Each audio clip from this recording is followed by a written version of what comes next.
Okay. One more minute here before we get started. Dodgers 11, welcome to the broadcast. I'm going off on stupid-ass college football playoff today.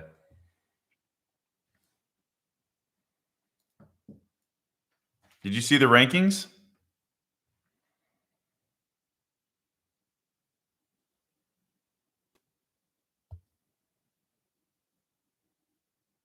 Can you hear me? Did you see the rankings?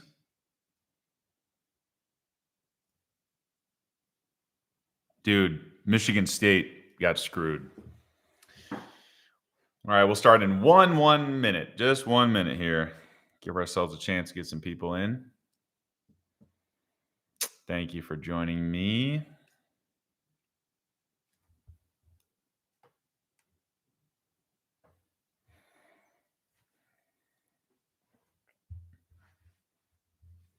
Go look at the rankings before I start.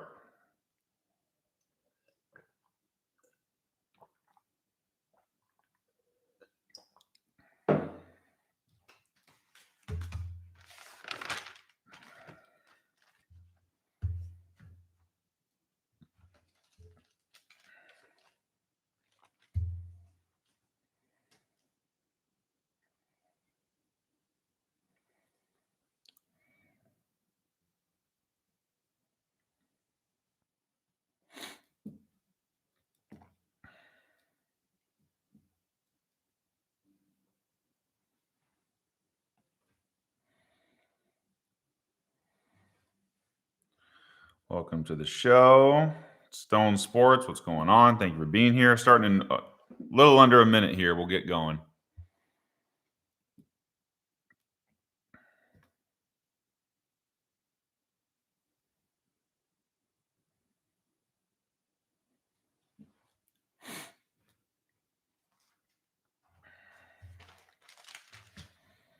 Gonna make sure I have my stuff right here.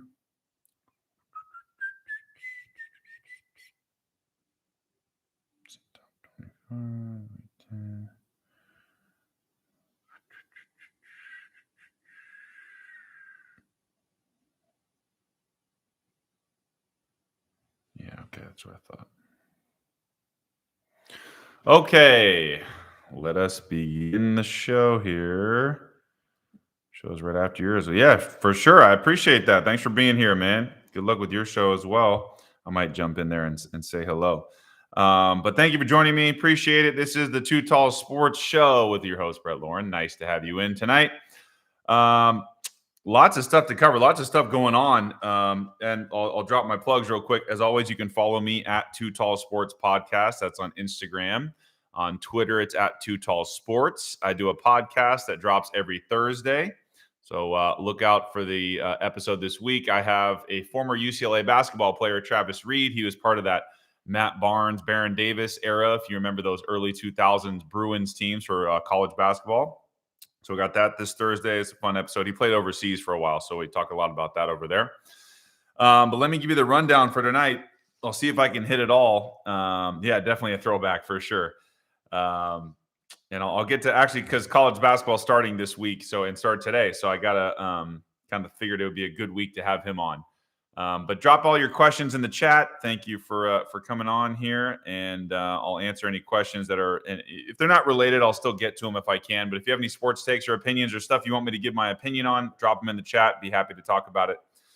Lots of upsets. I'll give you the rundown. Lots of upsets in college football. We had the rankings come out today. I'm going to go off on that because Michigan State got screwed again. So we'll talk about that. Cincinnati also in the mix there. Lots of NFL upsets too. This was like upset weekend in NFL and college football. So I wanted to talk about those. We'll get to the Chargers in Philly. We'll talk about the fact that the AFC is completely up for grabs right now. The NFC is a little more concrete, but we'll talk about the AFC being a completely up for grabs. Welcome. What's up, Nate? Thanks for being here. Appreciate that. Glad to have you in. Well, we got a lot of people tonight. I like this. Keep your questions coming in. What's up? Any sports takes you guys have, I'll get through the rundown here, and you guys can jump in, chime in on anything you want me to comment on or stuff you want to jump on. I will allow people to come on the hot seat later on in the show once I get all my takes out, and we can definitely have some talk college football, NBA, college basketball starting up, so we'll get to all that. Got a lot of NFL, NFC. We'll talk about some of that stuff. I'll give you my thoughts on Jordan Love, quarterback for the Packers. Bills, Jags, the whole Josh Allen thing, that was kind of funny. Josh Allen sacking and intercepting Josh Allen. They're both named the same name. That was kind of funny. We'll talk about that. We'll get to the Browns without Odell Beckham Jr. Obviously, they look a lot different there. We will talk about what's going on in Carolina with Sam Darnold. It's now it's like a weekly deal here. We'll talk about that. Rob likes talking football. Good. We'll talk about the Allenception. Exactly. Yeah. So yeah, Rob, if you got some takes on football, if you hear anything I say or you want to comment on, feel free, and we'll get to it, or I can get you on the hot seat a little bit later after I get all my takes going. We'll talk about the Las Vegas Raiders, what's going on with them. They got obviously turmoil happening in Las Vegas. We'll talk about the fact that Jokic got suspended tonight. Actually, that just dropped about a half an hour ago. We'll talk about that. The St. Louis Cardinals in baseball had 5 Gold Glove winners. First time in MLB history. I can hit that for you if you want. Buster Posey retiring. We can talk about the fact that Buster, in my opinion, is a first ballot Hall of Famer. Shouldn't be a question there. We can discuss that. And I'll get to some college basketball stuff. Gonzaga clearly is number 1 team in the country, and they got a sleeper. If you haven't heard of this kid, Chet Holmgren. Dude is like the white Kevin Durant. I hate to go racial with it, but it's really not. But he's unbelievable. So we'll talk about that, talk about UCLA, and the overrated Big Ten in most sports, including college basketball. So we can get to all of that soon. Yes, sounds good, Rob. Bill was the one that got Darnold seeing ghosts. Yeah, Bill who? Belichick. Yeah, it's not. Look. They started, man. We could start with Sam Darnold if you want. I'll get to that right now. I don't think Sam Darnold can be any worse than he is. I really don't understand whether he's hurt or not. He is terrible. I mean, Baker Mayfield's playing with a bad shoulder, Dodgers 11. So I don't know if is it his throwing shoulder or it's his off shoulder. But Carolina just signed Matt Barkley today, okay? Yeah, of course, another USC flop of a quarterback in the NFL. That should tell you where they're at. P.J. Walker was playing in the XFL 2 years ago and has taken over for Sam Darnold in consecutive weeks. So is P.J. Walker now going to be the dude in Carolina to take over for Darnold? Yeah, it's not looking good. They started out 3-0, right? Sam Darnold was leading the league in rushing touchdowns for quarterbacks. So everything was going great for them. They lose Christian McCaffrey. They still win a game without him, whatever. Now they've lost 4 out of 5. Terrible. What's up? Mr. Bergang on Twitter. What's going on? Or Mrs. Bergang. Sorry. What's going on? Are the Bengals playoff contenders? I mean, I don't know. They just dropped 2 straight. They got crushed by Baltimore, and they lost to the Jets, I believe. And then, I'm not sure what's going on I'm sorry, by Cleveland. Yeah, by Cleveland. Yes, exactly. I don't know what's going on with Cincinnati. Yeah, they I'm not sure what their deal is. But anyway, back to Sam Darnold. Maybe I've seen enough. I don't know. Matt Rule seems like he's seen enough in Carolina. Man, I'm not sure if that guy is still a starter in this league. I'm not sure. I'm not sure if he can actually win games anymore with. He has better talent in Carolina. Can you say it's the coaching? Can you say it's the lack of talent around him like he had in New York with Adam Gase? I don't think so. I think it's just the same old Sam Darnold who makes terrible decisions with the football. That's just what he does. Same thing with Carson Wentz. You can change the scenery a little bit, which sometimes works, but they still both make terrible decisions when it matters. So yeah, I'm out on Sam Darnold, man. I'm completely out on him. If you have any thoughts on that, we can keep going, but I'm going to move on to Tennessee. How about the Titans making a huge statement in LA the other night against the Rams? No Derrick Henry, no problem. Adrian Peterson, fresh off the couch, off the practice squad, comes in and all of a sudden is scoring touchdowns again, just like the old AP, ADAP, as they used to say all day. Tannehill looked fine. The defense of the Titans, wow, they look pretty good. I don't think the Rams, this is not nothing against the Rams. They just got out of sync early and they weren't themselves, but they're still a really good team. Von Miller didn't play yet. So once they get Von Miller in there, I think the Rams are going to be just fine. But yeah, big win for the Titans, man. If they can keep winning without Derrick Henry, they're going to be a real problem later on this year. Big win for the Chargers in Philadelphia. And I know my guy Bird Gang on Twitter or on YouTube's not going to like this, but the Philadelphia Eagles are 0-4 at home now with Jalen Hurts at the helm. They're 3-5 on the year. I personally think Jalen Hurts is a bottom third, bottom half quarterback. I don't think I know he has great fantasy numbers, but let's not get fooled by that because he runs around a lot and gets a lot of points. I am not a believer in Jalen Hurts so far. They don't really, and look, it's not all of his fault. Miles Sanders is hurt. They don't have a ton of dudes on offense. I know Devonta Smith had a touchdown, some nice catches, whatever. I don't know. Jalen Hurts to me is a bottom half quarterback. I don't see it there. But great win for the Chargers. Tied for first with the Raiders for the AFC West. So that was a huge win. Herbert looked good again. So I think that the Chargers, hopefully they can get back on track here. That was a big win. West Coast team going East Coast, not easy. So anyways, let's see. Rob says, should the Bills be concerned after dropping to the Jaguars? It's a little concerning. You lose to an Urban Meyer coach team in the NFL is not very good. And you didn't even score a touchdown. So yes, in that regard, was it a letdown week? Yeah, but a lot of teams had letdown weeks this past week. So it was just a weird weekend. Honestly, it just was. And I'll get to college in a little bit. I'll give you my thoughts on Jordan Love. Not really impressed, honestly. Struggled with timing, bad throws, throwing behind dudes. Devontae Adams looked completely frustrated the whole game. He had that one kind of lucky touchdown to Lazard at the end that was kind of garbage time.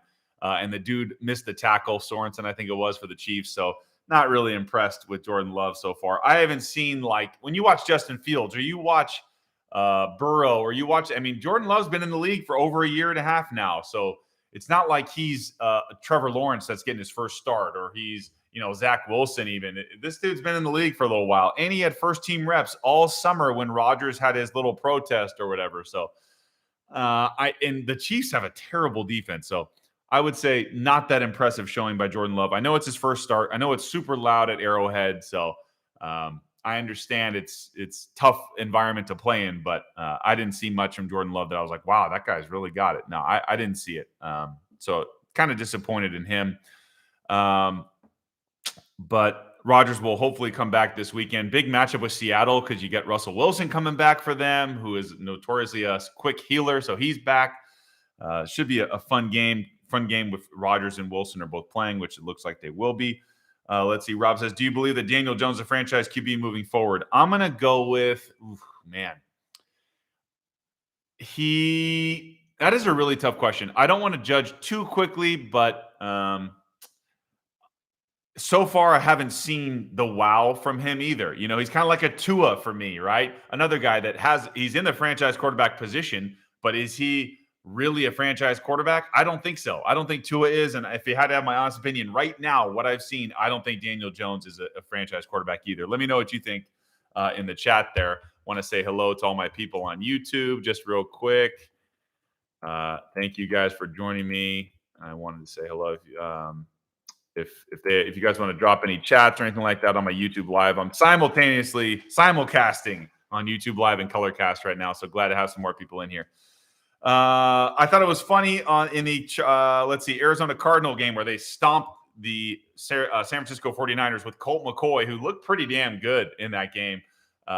In the Bay Area too. No Hopkins, no Murray, no AJ Green. That was an impressive showing by the Arizona Cardinals. Chandler Jones became the all-time sack leader in Arizona Cardinals history, and he had a T-shirt underneath. I don't know if you guys saw this, of the dude he passed. I think his name was Freddie Nunn under his jersey. So he got the sack that put him over the top to take the lead in franchise history, and he pulled up his shirt and he had a T-shirt of the guy he just passed. So that was interesting. Nathan on the chat in Colorcast says Daniel Jones is not the issue, but if you look at consistency, he's been having a good year on the ground and through the air, a lot of injuries. Yeah. And I think, and you know what? Let me step back on Daniel Jones. That is a great point. I actually made a video about this on my Instagram at 2 Tall Sports Podcast, and I am on TikTok. So if you want to follow me there, I'm there too. Jason Garrett is the definition of mediocrity, right? So if you put him with Daniel Jones, you're going to get mediocrity. Like, that dude does nothing special. Mr. 8-8, Mr. Clapper, doesn't ever do anything. No inspiration, no juice, completely dead, no energy. That's Jason Garrett for you. So, yeah, I can't put it all on Daniel Jones. You're 100% right. Jason Garrett at the helm, that's problem number one. So I'm with you there. Plus, yes, tons of injuries. Saquon can't stay on the field. The receivers can't stay on the field. I'm with you there. And I'm sure their offensive line isn't great. So totally with you on that. Jason Garrett's the worst. Moving on to let's go to the Browns. I mean, could they have had a worse week with Odell Beckham Jr.'s dad posting a highlight, a low light reel on Baker Mayfield, basically saying he never targets my son. He's always open, blah, blah, blah. Yeah, well, guess what? I went to the Chargers-Browns game at SoFi out here with Odell, and he dropped a huge 4th and 2 pass that was an easy pitch and catch, and he blew it. Yeah, that's the Odell they don't show you. And look how good the Browns did without Odell. They looked pretty damn good, beating a good Bengals team on the road. So it just seems like, and this happened with Odell before, when he leaves, Baker Mayfield just does better. They don't feel like they have to force him the ball because he's a diva wide receiver. So I'm out on Odell. I don't think he's a difference maker anymore, and he clearly is not good for the locker room. So give me Baker without Odell every week. Much better showing. Yeah, and by the way, sneaky LeBron James tweeting free OBJ. Like, get this dude out of here, man. I'm tired of that. Like, obviously he's has no clue. So thank you for the likes, by the way, on that one. Good segue there, Rob. How do the Raiders move forward without Henry Ruggs? Let's talk about the Raiders for a second. And I got to pull this up because I have a good tweet by somebody that showed exactly what happened to them. This is, okay, the 2020 Raiders draft, okay? This is what they did a year ago in the draft. First round pick, Henry Ruggs, probably going to jail. They just cut Damon Arnett for wielding a gun at fans, so he's cut. That's their 2 first-rounders. Their 3rd rounder got traded, never played a snap for the Raiders. Brian Edwards got 4 targets, no catches last week. That was their other third rounder. Tanner Muse, the other 3rd rounder, got cut. Their 4th rounder, John Simpson's a backup, and their other 4th rounder, Amik Robinson, benched, healthy scratch. Complete waste of a 2020 draft for the Raiders. So, yeah, exactly. Completely worthless. Cut, bench, traded, all that stuff. Terrible draft. They have so many issues, and you got the Gruden thing, right? So you got Mike Mayock, who I love. Thank you, Dodgers 11. I loved him as an analyst on NFL Network. I actually enjoyed listening to Mike Mayock as an NFL analyst. However, he's an awful GM so far, right? I mean, who have they really hit on in the draft? You could argue Jonathan Abrams, who just hits people really hard, but what's his name? Cleveland Farrell from Clemson was a complete bust. Yeah, I'm with you on Mike Mayock, the GM. Terrible GM, right? Terrible judge of character, terrible judge of personnel that they're bringing in. And Derek Carr is like having to deal with all these personnel changes and coaching changes. And it's not easy. What do they have? They pretty much have Hunter Renfrow, who's a possession receiver, and they have Darren Waller, who they force everything to, right? Yeah, exactly. So, and Grandizer on YouTube, Chandler Jones passed Curtis Greer. I thought it was Freddie Nunn. I thought that was the shirt he was wearing. You'll have to clarify on that one. But either way, just the fact that you're an all-time sack leader by anybody in any organization is pretty impressive. Chandler Jones is that dude. So I just wish Chandler Jones could get his brother John Jones straight, because obviously he's having a lot of issues outside the octagon, but that's a whole nother issue. But anyway, back to Mike Mayock. Yeah, terrible GM so far. They can't get it right. I don't think it has anything to do with the fact that they're in Las Vegas. Yes, you can get into trouble there, and there's a lot of temptation and distraction in Vegas, but you can get into trouble in any city you find. So I made a video on this on my Instagram. Check it out at Too Tall Sports Podcast. Yeah, I don't think it's just the fact that they're in Vegas. You can find trouble wherever you want to. So they're picking the wrong guys. As simple as that. Cowboys beat at home by Denver. Dak looked pretty rusty. If you guys have any thoughts on that, they just came out flat. And, Denver's not a bad team. They're really not. I know they gave up Von Miller, but they got dudes on offense, man. They got Jerry Jeudy. They got Tim Patrick, caught a touchdown. Their running game is decent. Teddy Two Gloves. Teddy Bridgewater's okay. So they can get it done. They can beat anybody on any given Sunday.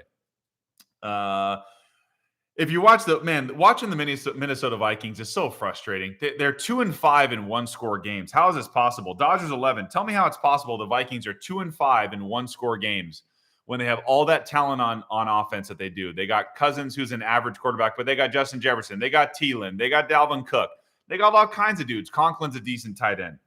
Yeah, I'm not exactly sure. And yes, you're saying Mike Zimmer is the problem. And it could be. It definitely could be. But like Kirk Cousins, can you make some throws sometimes, please? Can you make some throws that matter when we need them, please? So I do think there's a little bit of Mike Zimmer. Mike Zimmer's got a little bit of Jason Garrett in him. Just flat, no juice, no energy. Yeah, they're just an average team. Grandizer says, according to Pro Sports Reference, Curtis Greer holds the cards. Oh, Freddie Joe Nunn is. Oh, okay, interesting. He was wearing. Oh, maybe it hasn't updated yet. It looked like he was wearing the Freddie Nunn shirt for the all-time sack lead, but maybe not. Maybe he has a couple more to go to pass Curtis Greer. Thank you for checking that. I appreciate that. Let's see. Rob says Broncos have a solid secondary and lockdown the Cowboys receiving. Yeah, apparently they do. I just think Dak was missing some throws, man. He looked rusty. But yeah, I'm with you. Yeah, CeeDee Lamb didn't do anything. I have him in fantasy. That's why I know that. Amari Cooper, I think, had a big drop on a big fourth down play that they tried, but can't ever take Mike McCarthy out of the equation there. Mr. Poor Clock Management, Mike McCarthy.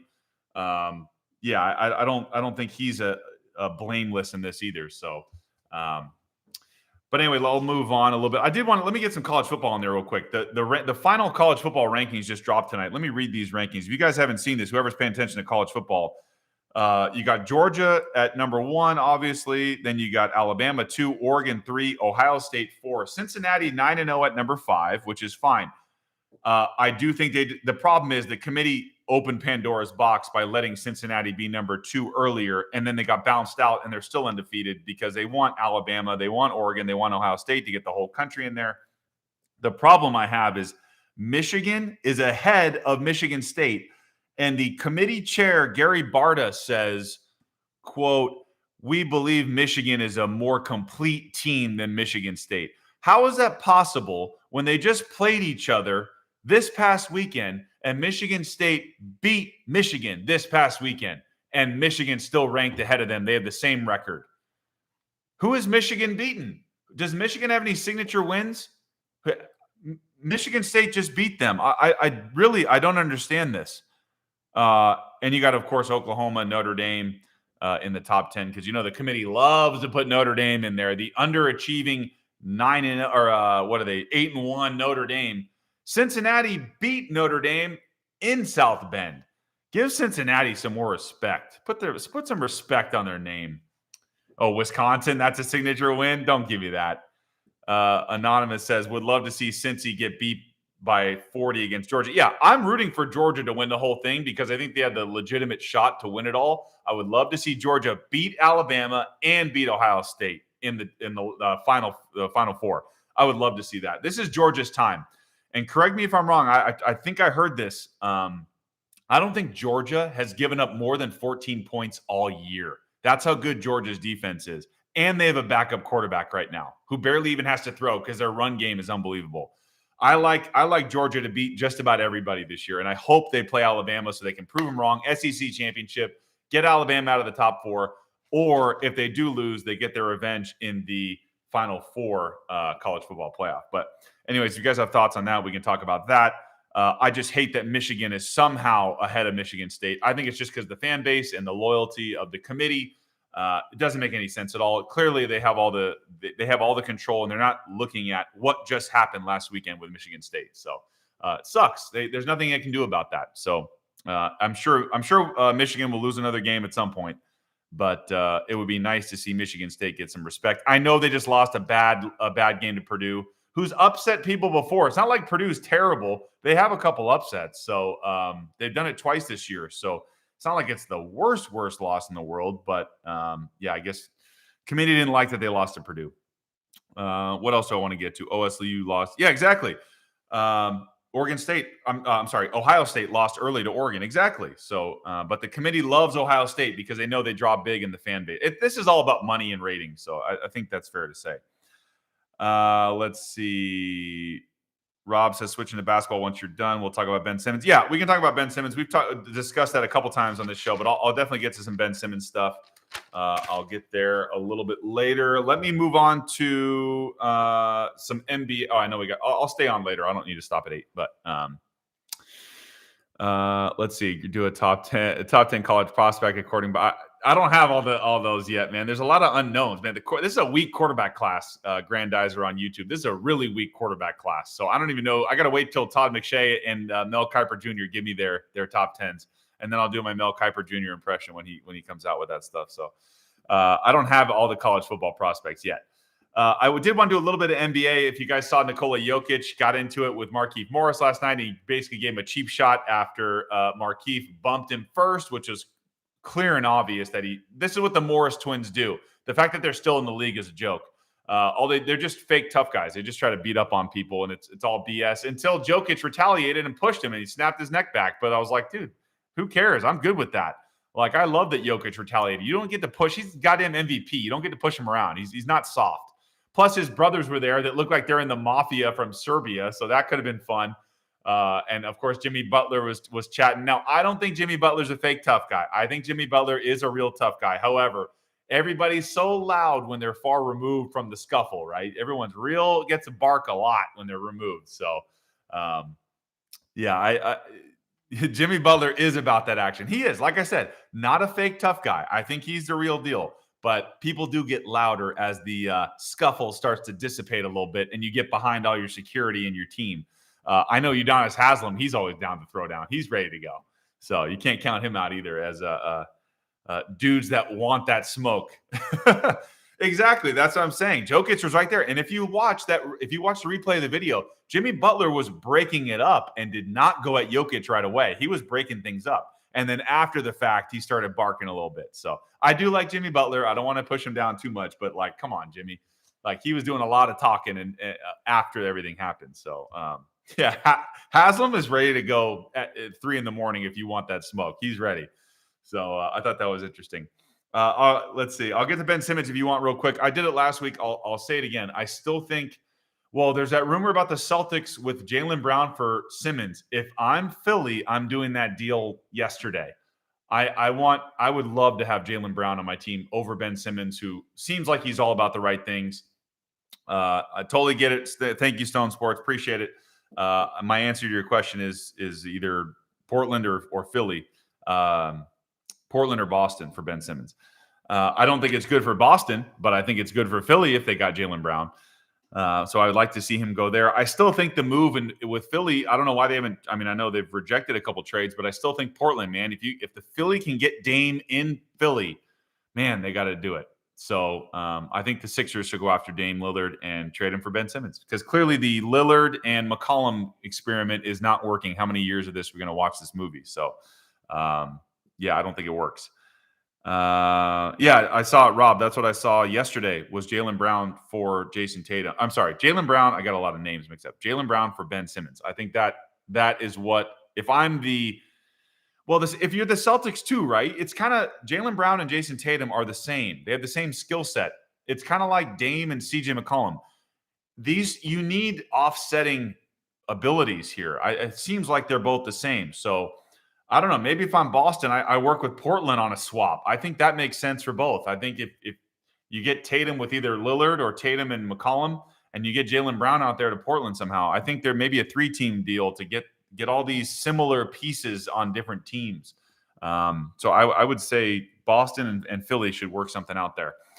I did want to mention a little bit about college basketball tonight, that it's starting. So if you guys haven't seen this dude on Gonzaga, who I watched play a little bit in high school on TV, his name's Chet Holmgren. Like I mentioned off the top, the white Kevin Durant. This dude's unbelievable. He's like a 7-foot KD type of player for Gonzaga. I know Gonzaga lost Jalen Suggs and Corey Kispert to the NBA. However, they got Drew Timme back. They're going to be really good again. So I really like Gonzaga this year. They're going to be very good again. And watch this kid, Chet Holmgren on Gonzaga. Dude's the real deal. They're really good. And UCLA has everybody coming back this year. And Johnny Juzang put his name in the draft and then went to the combine, came back. UCLA is going to be tough again. They might be a little overrated, but man, they had a hell of a run in the tournament. You'd think they'd be better this year. So I think UCLA is going to be much better. Memphis has a couple big-time names with Penny Hardaway coaching still there. They got some dudes. Amani Bates is this kid from LA who's really good. So look out for Memphis also. And then you got the overrated Big Ten as usual. How about this stat? I know Dodgers 11 is going to love this stat. The Big Ten hasn't had a national champion in basketball since Michigan State in the year 2000, okay? 21 going on 22 years that the Big Ten has not had a national champion in college basketball. So the overrated Big Ten strikes again. They have good teams, just not great teams. So we'll see if Coach K this year in his final year coaching can get Duke back on track. Same with Kentucky. It's been a long time since Anthony Davis was at Kentucky when Coach Cal won that championship. So, and they haven't been getting the same caliber player. They're really young every year, and I think the roster turnover is hurting Kentucky. So we'll see if Coach Cal maybe won't have to have so many scandals now with NIL happening, but maybe Coach Cal can get Kentucky back on track. If I'll do a little bit of baseball here, St. Louis Cardinals, first team in history to have 5 Gold Glove winners on the same team. That is insane.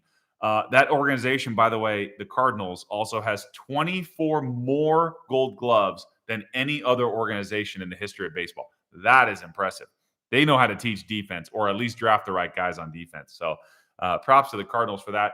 Buster Posey retired, kind of a shocker at 34 years old. He sat out during the COVID year, got closer, I think, to do some family stuff. Then he just adopted another set of twins, 2 more kids. But he is going to be a first ballot Hall of Famer, no doubt in my mind.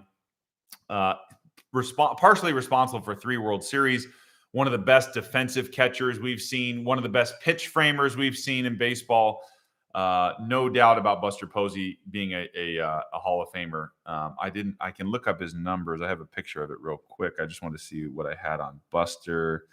Hold on a second here. I have it. Okay, Buster is, just in case you were wondering, 3-time World Series champion, 2012 NL MVP. He was 2010 Rookie of the Year, 2016 Gold Glove, 4-time Silver Slugger, 7-time All-Star, and he also had the NL batting champion 2012 as well. So he's got MVP, Rookie of the Year, Golden Glove, Silver Slugger 4 times, All-Star 7 times, 3-time World Series champion. He's got some of the best WAR since 2009. I believe only Mike Trout has a higher WAR than him since 2009. Get this dude in the Hall of Fame. Plagued with injuries, but yeah, I agree. And they changed that rule about collisions at the plate for Buster Posey. So I would say, yes, I agree. Unanimous Hall of Famer. Okay, Rob, if you want to come on the hot seat, I'll let you jump on with me here. If you have any sports takes, yes, Anonymous, I'm with you. Totally a Hall of Famer, first ballot, if you ask me. If anybody wants to jump in, I'll do first come, first serve here. If you guys have any topics you want to bring up or something I missed, any sports takes you guys want to jump in, I got time. So if anybody wants to jump on, please do. I will leave it up to you guys. Got a couple people still hanging out on YouTube. I appreciate that. Nobody wants to jump on. Maybe not. If okay, yeah, I'll get you on there. Let me get you on here, Rob. Give me 1 second.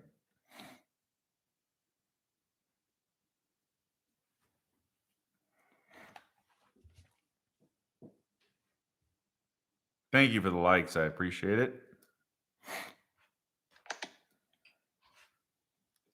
Yes, sir. All right. What do you got for me? All right. Well, so we were just talking about Buster Posey, right? Yeah. Yeah. I feel like obviously he's a Hall of Famer, as you mentioned before, but he definitely could have made a bigger impact if injuries didn't hold him back. Because I remember, I forget what year it was. I think it was against the Marlins. He suffered a really nasty shoulder injury, which set him back a lot.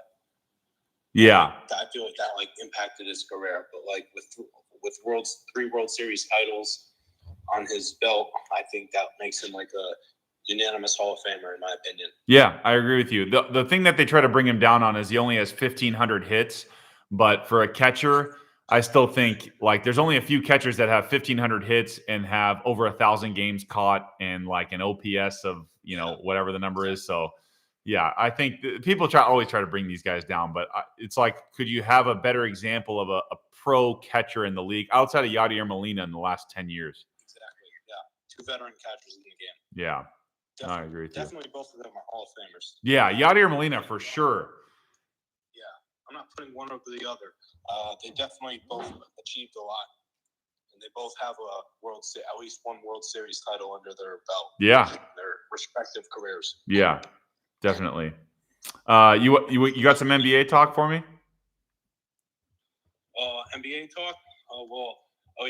I think a take, you might have missed it in the comments, because there were a few weeks ago, I think, when the Trailblazers were visiting the 76ers, the Sixers fans were chanting Dame.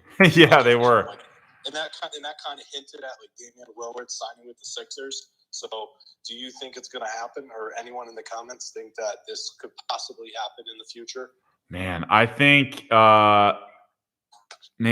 I don't know. I think I don't know why they haven't pulled the trigger yet on this for Portland. But the problem is Ben Simmons' value is at an all-time low right now. So it's like they're not going to – the Sixers are still trying to get multiple first-rounders for him, and he's just – at this moment, he's not – I still don't think he's worth that. But if I'm Portland, though, they're kind of just treading water. They're not going anywhere. Even with Chauncey Billups as the coach, that's not going to change the core team that they have. They're just going to be a 6, 7, maybe 8 seed again. They're not going anywhere. They're not stacked with talent. No. They just got Dame, they got McCollum, and they got Nurkic at center. Right, and I feel like they've been doing this for how many years with this group, though? Since 2015. Yeah, at least, right? I think Dame was drafted 2011 or 12. Yeah, I feel like Dame's carried this franchise on his back. Right. CJ McCollum obviously is a good shooting guard and stuff. And he's top tier, but Damian Lillard's been having this team on his back, and I don't know. I can't really sense his frustration at this point with the team and their lack of success. Right. I mean, I looked up the standing just now. They're 5-5. Exactly. They are an average team at this point. Yeah, I don't know. What was the name of their coach that they fired? Terry Stotts. He was there forever. Terry Stotts. Yeah. Well, now that they have Chauncey Billups as their head coach, I don't know. I'm just looking at some articles here to see if there's anything else important. Yeah, I'm looking at their I know everyone's field goal percentages are down, and everyone's blaming the different ball they changed to a Wilson this year, which is, who knows if that's true or not. But McCollum shooting 43% from the field, Dame Lillard shooting 35% from the field right now. Yeah, I know. It's not good. That's crazy. Yeah, and that's probably why they're a 9 seed right now. Yeah. They're playing the Clippers right now, who are 2 seeds above them, it looks like. Yeah. The Clippers. I feel for the Clippers. I mean, they've been through it all. Last year, they fell short in the Western Conference Finals against the Suns. They had all that talent on their team. They had Paul George, they had Kawhi Leonard, they had Terrence Mann, Patrick Beverley, all that talent on that team. Of course, all due respect, the Suns made a great run in their first playoff appearance in 11 years, I believe it was. Yeah. The Suns, don't get me wrong, they got a lot of talent on their team. I'm not trying to put them down in any way or compare them to the Clippers, but of course the Suns had that heartbreaking loss in the championship to the Bucks. Yeah. In the finals. Yeah, the Clippers, exactly. I don't know where they go from here. Kawhi's not getting any younger. Paul George playing great this year. He's definitely, talk about put the team on your back. He's been doing a hell of a job. Absolutely. But man, they're not a championship team either. There's a lot of teams that are just in the middle of the road right now. We'll see it. Maybe at the trade deadline they make a move, but yeah, they should. Yeah, they only have so little value in their roster right now. Yeah. They don't have a lot, but they can definitely do better if they want to make any sort of improvement for the team. Right. No, I agree with you. They're going to have to, and they're going to move into a new arena soon in Inglewood, so they need to make some big moves here. I think. I don't know. I mean, obviously Kawhi. They're kind of dependent on Kawhi and Paul George. Nobody else is really clamoring to come to the Clippers. So. Yeah, no one really would, honestly. Yeah, there's still a little brother out here. Yeah, part of the reason why Chris Paul kind of dipped. Yeah. He said, "I want to take my talents elsewhere." Yeah. Rockets, the Clippers. Yeah. Now with the Suns, which obviously he's playing really well with him and Devin Booker together. Yeah. I know they got a weird mix in Phoenix. He's the old guy, but they got a bunch of young studs there.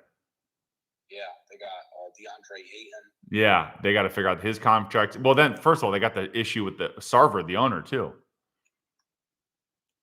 Yeah, I heard about that. I didn't really read much into it, but I definitely was a notification about it. Yeah, no, there's like 70 plus employees. There's like a lawsuit going on there with Sarver. Robert Sarver. Yeah, he's the owner of the Suns. And there's like, harassment, and he hasn't treated people well forever from what they've said. It's like not a Donald Sterling situation, but it's probably close. Yeah. Oh, yeah. I remember that Donald Sterling situation. That was like a long time ago. Yeah. I'm looking at articles right now. It was about sexual jokes at something like that. He dropped some N-bombs too. So, yeah. Something with these owners nowadays is just. Well, they're finally getting exposed for the old rich white boy club. Yeah. Exactly. That's what it is. Yeah. They think they make millions. They make millions to operate a NBA franchise, and then they just think it's all right to say stupid stuff like that. Right. Which goes out for the media and everyone to hear, and that kind of ruins the reputation of the franchise a little bit. Yeah. Because actions of like a high-level position person in the front office obviously will reflect bad on everyone. Right. People on social media are going to have their comments and thoughts, and then like news channels like ESPN or whatever, or sports talk shows, including this one. Yeah. Yeah. But to the head coach of the team, Monty Williams, his first season last year, I think he did an incredible job. He did. That was he got them to the finals. Yeah, that was an impressive. Yeah, that was an impressive run they had. That was great. Yeah, he got Coach of the Year last year, I believe. Correct? You know what? I don't know if he actually did. I think he should have. Or was he robbed of it? I think he was robbed of it by somebody else, but it's because he had the crazy playoff run. But they vote on the regular season. I think someone else may have gotten it. Was it Tom Thibodeau of the Knicks? I don't know. All right. Monty Williams deserved it. I'm not sure. I don't remember if he got it or not. It wasn't. What's his name? McMillan of the Hawks, was it? I mean, he deserved it. He took over halfway through. Talk about that team was a non-playoff team, and then he got there midway through and turned it around. Yeah. It was Tom Thibodeau. Oh yeah, just because the media is right there, they love the Knicks. They want them to be good, so that's why. Yeah, no. I think him and Scott Perry are doing an incredible job with the Knicks. Yeah. Building their team now. They got Kemba, they got Derrick Rose, they got Julius Randle. Yeah, it's a nice team, but they're not a championship team. No, I agree with you to an extent. I mean, they definitely got all that talent. They're obviously a playoff team, maybe to the semis. But yeah, they aren't a championship team because there's definitely teams with in the league with more complete talent on their team, which is championship caliber. Right. Like the Warriors are starting to find their rhythm again. Warriors look good, man. You got about 10 seconds left on here. It's going to kick you off, but okay. I set the timer for 10 minutes. But thank you. Yes, I agree with you on the Warriors. But thank you for listening, man. I appreciate it. I'm on on Tuesday nights. Yeah, for sure.